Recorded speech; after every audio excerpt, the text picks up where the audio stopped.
और इस वक्त बड़ी खबर आपके सामने न्यूज 24 पर। बीजेपी राष्ट्रीय कार्यकारिणी की बैठक खत्म हो गई है। प्रधानमंत्री नरेंद्र मोदी के समापन भाषण के बाद 2 दिनों तक चली कार्यकारिणी की बैठक खत्म हुई। इस सबके बीच बड़ी खबर यह कि बीजेपी के मौजूदा राष्ट्रीय अध्यक्ष जेपी नड्डा का कार्यकाल जून 2024 तक के लिए बढ़ा दिया गया है। कुमार गौरव हमारे संवाददाता इस वक्त हमारे साथ दिल्ली से सीधे जुड़ गए इस खबर पर बात करने के लिए। कुमार, 2 दिनों की कार्यकारिणी चली, बड़ी खबर यह कि 24 जून 2024 तक कार्यकाल बढ़ाया गया जेपी नड्डा का।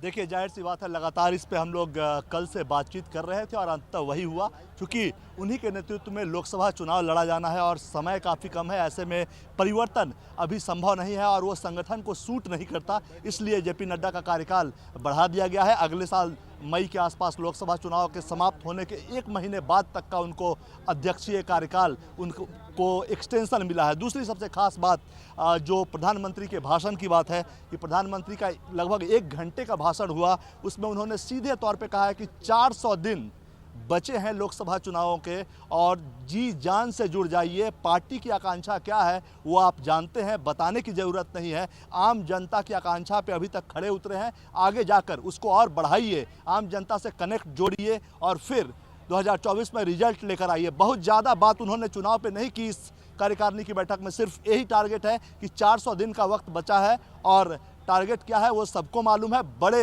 अंतर से जीत कर आना है, 50% का लक्ष्य है वोट पाने का बीजेपी का। और इसके अलावा तमाम जो उन्होंने बातचीत की है वो जनता से 1 to 1 कनेक्ट को लेकर कहा है। G20 पे उन्होंने खास तौर पे बात की और कहा कि G20 की अध्यक्षता भारत को मिली है, लेकिन इस देश के एक नागरिक को लगना चाहिए कि G20 का अध्यक्ष वही है और उस लिहाज से काम करना है। यानी 1 to 1 people to people connect जो होता है, जो बीजेपी अक्सर ये प्रयास करती है, उस चीज़ पर जोर देने के लिए प्रधानमंत्री ने जोर दिया है। आम जो सरकार की योजना है वो आम लोगों तक पहुंच रही है। अगर कहीं दिक्कत है कि 2024 के चुनाव में अब बहुत कम वक्त बाकी, बाकायदा दिन भी उन्होंने बता दिए। बहुत शुक्रिया आपका तमाम डिटेल के लिए।